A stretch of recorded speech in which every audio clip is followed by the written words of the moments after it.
আমাদের জীবনে বা ধরুন পেশায় এমন অনেক সময় আসে যখন মনে হয় ইস, যদি একটা কোনো উপলব্ধি সবকিছু বদলে দিত। একটা টার্নিং পয়েন্ট।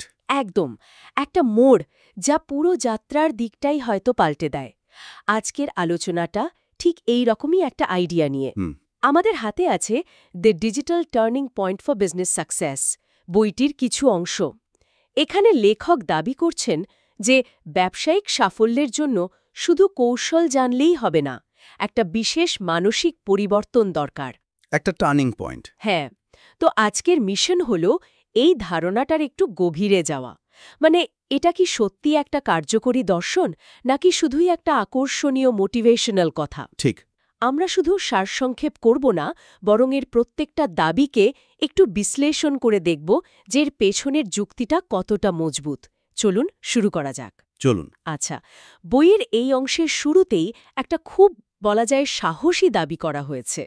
বেশ বোল্ড একটা স্টেটমেন্ট। হ্যাঁ, বলা হচ্ছে যে কোনো উদ্যোক্তার জীবনে একটা টার্নিং পয়েন্ট আসে, আর পাঠকের জন্য নাকি সেই মুহূর্তটা ঠিক এখনই ঘটছে। এই ধারণাটার কেন্দ্রে ঠিক কোন উপলব্ধিটা রয়েছে? দেখুন, মূল ব্যাপারটা হলো উদ্যোক্তারা যখন ব্যর্থ হন বা কোথাও আটকে যান, তখন তারা সমস্যাটা কোথায় খোঁজেন? নিজের মধ্যে সাধারণত। একদম। লেখাটি ঠিক এইটাই বলছে। বেশিরভাগ মানুষ ভাবেন আমার হয়তো যথেষ্ট স্কিল নেই বা আমাকে আরও শিখতে হবে, এই ধরনের চিন্তা। এটা তো খুব স্বাভাবিক একটা চিন্তা। স্বাভাবিক, কিন্তু লেখক বলছেন এটাই সবচেয়ে বড় ভুল। আসল টার্নিং পয়েন্টটা হলো এই উপলব্ধিটা, আমার সমস্যা আমার স্কিল নয়, আমার সমস্যা আমার সিস্টেম। বাহ, এটা একটা ইন্টারেস্টিং দৃষ্টিকোণ। মানে একদিকে এটা বেশ স্বস্তিদায়কও, নিজের ওপর থেকে দোষটা সরিয়ে একটা সিস্টেমের ওপর দেয়া হচ্ছে। ঠিক। কিন্তু আমার একটা প্রশ্ন জাগছে, এটা কি দায়িত্ব এড়িয়ে যাওয়ার একটা সহজ উপায় হয়ে যেতে পারে না?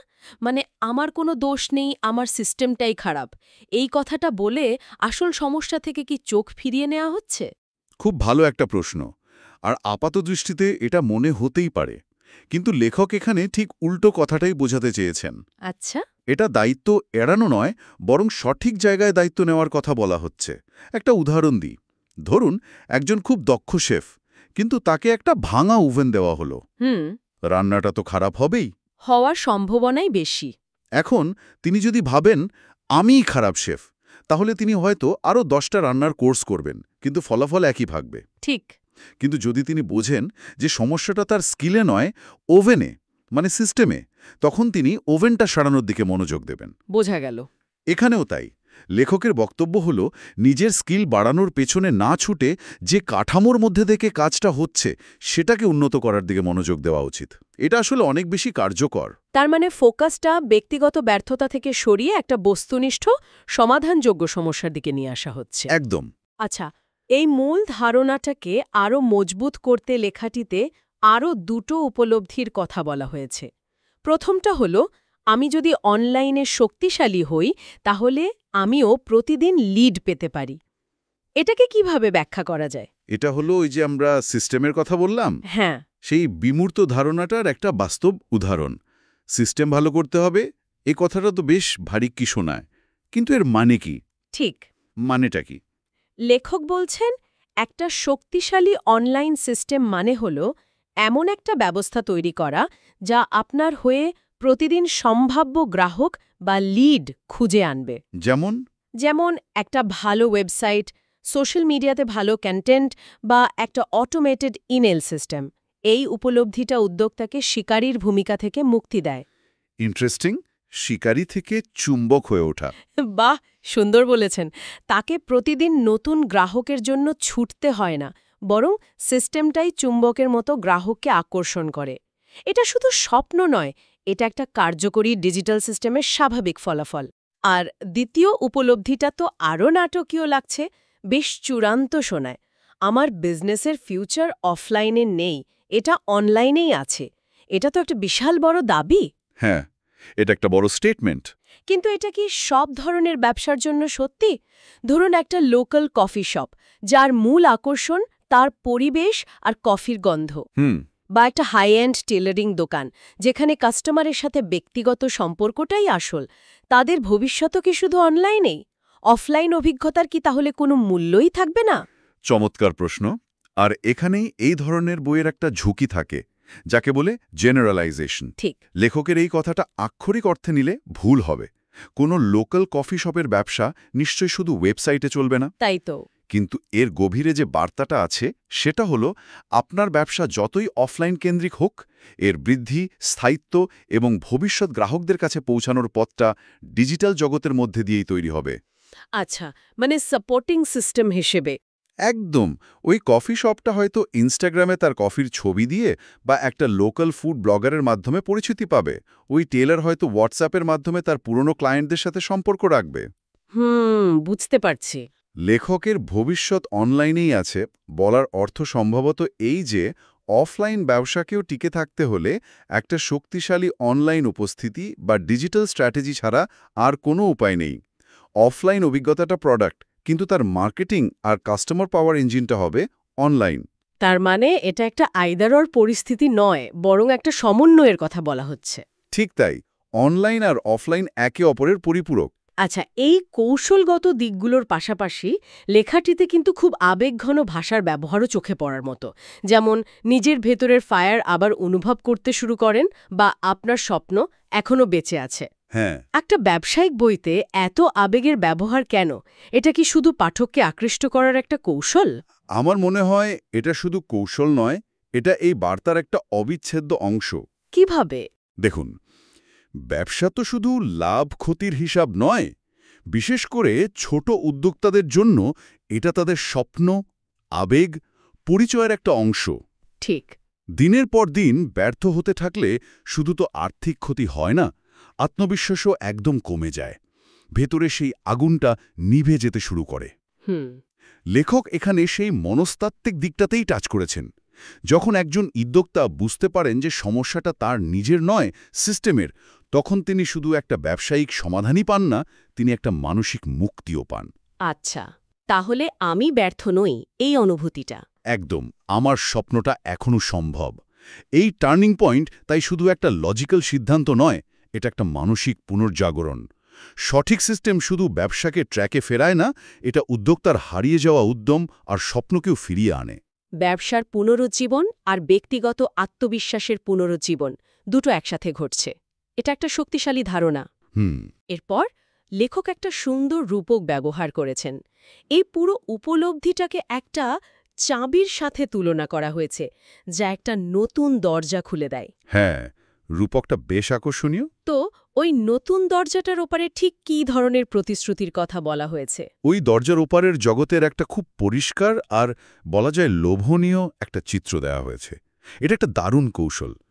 কারণ শুধু সমস্যার সমাধান বলেই লেখক থেমে যাননি, সেই সমাধানের ফলে কি কি সুনির্দিষ্ট সুবিধা পাওয়া যাবে তার একটা তালিকা দিয়েছেন। আচ্ছা, যেমন? প্রথম প্রতিশ্রুতিটাই হলো প্রতিদিনের প্রসপেক্টস, মানে প্রতিদিন নতুন লিড, যা আমরা আগেই আলোচনা করলাম। হ্যাঁ, অনিশ্চয়তার জীবন থেকে মুক্তি। ঠিক, কিন্তু আমার কাছে সবচেয়ে আকর্ষণীয় লেগেছে পরের প্রতিশ্রুতিটা, নিজের মতো করে কাজ করার স্বাধীনতা। এটা তো প্রায় সব উদ্যোক্তারই চূড়ান্ত স্বপ্ন।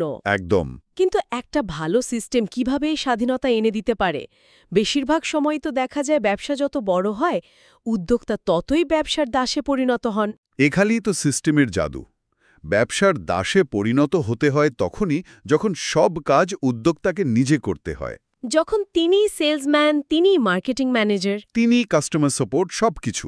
কিন্তু একটা ভালো সিস্টেম এই কাজগুলোর একটা বড় অংশকে স্বয়ংক্রিয় বা অটোমেটেড করে দেয়। একটা উদাহরণ দেওয়া যায়। ধরুন একজন ফ্রিল্যান্স গ্রাফিক ডিজাইনার, তার সিস্টেম হতে পারে একটা পোর্টফোলিও ওয়েবসাইট, একটা ব্লগ যা ক্লায়েন্টদের আকর্ষণ করে, আর একটা অটোমেটেড ইমেল সিস্টেম যা নতুন সাবস্ক্রাইবারদের তার সার্ভিস সম্পর্কে জানায়। মানে সিস্টেমটা 24/7 তার হয়ে কাজ করছে। ঠিক, ফলে তাকে সারাদিন ক্লায়েন্ট খোঁজার পেছনে ছুটতে হয় না।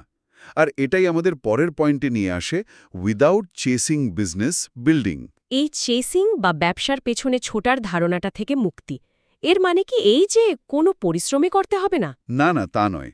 পরিশ্রম অবশ্যই করতে হবে, কিন্তু পরিশ্রমের ধরনটা বদলে যাবে। আচ্ছা। চেজিং মানে হল প্রতিনিয়ত গ্রাহকের পেছনে দৌড়ানো, কোল্ড কল করা, মরিয়া হয়ে সেলস পিচ দেওয়া। এটা একটা শিকারীর মতো আচরণ।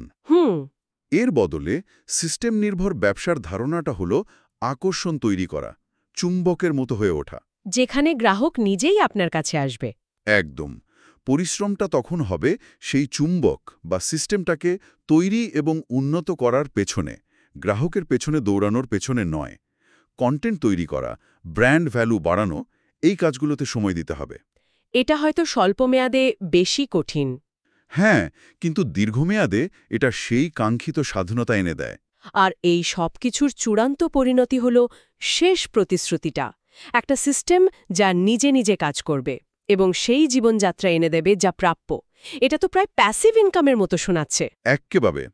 এটাই হলো স্কিলের চেয়ে সিস্টেম দর্শনের সর্বোচ্চ স্তর। এমন একটা ডিজিটাল কাঠামো তৈরি করা যা আপনার সার্বক্ষণিক উপস্থিতি ছাড়াই ব্যবসাকে এগিয়ে নিয়ে যেতে পারে। যেমন অনলাইন কোর্স বা ই-বুক। হ্যাঁ, বা অ্যাফিলিয়েট মার্কেটিং বা এমন কোনো সার্ভিস যা প্রায় স্বয়ংক্রিয়ভাবে ডেলিভারি করা যায়। যখন এমন একটা সিস্টেম তৈরি হয়ে যায়, তখন উদ্যোক্তার সময় এবং ভৌগোলিক অবস্থান এই দুইয়ের থেকেই স্বাধীনতা পান। তখন তিনি ব্যবসাটা চালান, ব্যবসাটা তাকে চালায় না। পারফেক্ট। পুরো ধারণাটা দেখুন কিভাবে ধাপে ধাপে তৈরি করা হয়েছে। একটা মানসিক পরিবর্তন থেকে শুরু করে শেষে একটা সম্পূর্ণ নতুন জীবনযাত্রার প্রতিশ্রুতি দেওয়া হচ্ছে। তাহলে সব মিলিয়ে যদি দেখি, এই পুরো অংশটা আসলে একটা খুব সুগঠিত বিক্রয় প্রস্তাব বা সেলস পিচের মতো, তাই না? আপনি একেবারে ঠিক ধরেছেন। লেখাটি শেষে বলা হচ্ছে যে এই বইটিই হলো সেই চাবি এবং পাঠক এখন ডিজিটাল ট্রান্সফরমেশন শুরু করার জন্য প্রস্তুত। এটা একটা অত্যন্ত কার্যকর মার্কেটিং ফানেল যা বইয়ের লেখার মধ্যে তৈরি করা হয়েছে। প্রক্রিয়াটা দেখুন। প্রথমে পাঠকের একটা সাধারণ সমস্যাকে ব্যর্থতা চিহ্নিত করা হলো। তারপর সেই সমস্যার জন্য একটা নতুন কারণ, সিস্টেমের অভাব দেখানো হলো যা পাঠকের কাছে স্বস্তিদায়ক। ঠিক। এরপর সেই নতুন সমাধানের ফলে কি কি অসাধারণ সুবিধা পাওয়া যাবে তার একটা স্বপ্ন দেখানো হলো। আর সবশেষে সেই স্বপ্ন বাস্তবায়নের চাবি হিসেবে এই বইটাকেই দেখানো হলো। একদম শেষ লাইনটা পাঠককে আর ভাবতে দেয় না, বরং একটা পদক্ষেপ বা কল টু অ্যাকশনের দিকে ঠেলে দেয়। এটা পাঠককে শুধু তথ্য দেয় না, তাকে ক্রেতায় পরিণত করার জন্য মানসিকভাবে প্রস্তুত করে তোলে। তাহলে আজকে আমরা ব্যবসার ক্ষেত্রে ডিজিটাল টার্নিং পয়েন্ট এর ধারণাটি নিয়ে এক গভীর আলোচনা করলাম। আমরা দেখলাম এর মূলে রয়েছে ব্যক্তিগত দক্ষতার উপর থেকে মনোযোগ সরিয়ে একটি স্বয়ংক্রিয় কার্যকর সিস্টেম তৈরির দর্শন। আর এর প্রতিশ্রুতি হিসেবে শুধু ব্যবসায়িক সাফল্যই নয়, বরং স্বাধীনতা এবং এক নতুন জীবনযাত্রার স্বপ্ন দেখানো হয়েছে। এই আলোচনার শেষে একটা বড় প্রশ্ন রেখে যাওয়া যেতে পারে। অবশ্যই। এই লেখাটি একটি অভ্যন্তরীণ মানসিক উপলব্ধির ওপর অসাধারণ গুরুত্ব আরোপ করেছে। এখানে বলা হচ্ছে যে কোনো বাহ্যিক ব্যবসায়িক পরিবর্তনের আগে নিজের চিন্তাভাবনাকে বদলানোটা জরুরি। এটা আমাদের একটা মৌলিক বিতর্কের দিকে নিয়ে যায়। বাস্তব জীবনে পরিবর্তন কিভাবে আসে? এটা কি সত্যিই একটা মুহূর্তের উপলব্ধি বা টার্নিং পয়েন্টের ফল, যেমনটাই বইতে দাবি করা হয়েছে? নাকি এটা অনেক ছোট ছোট পদক্ষেপের যোগফল? ঠিক।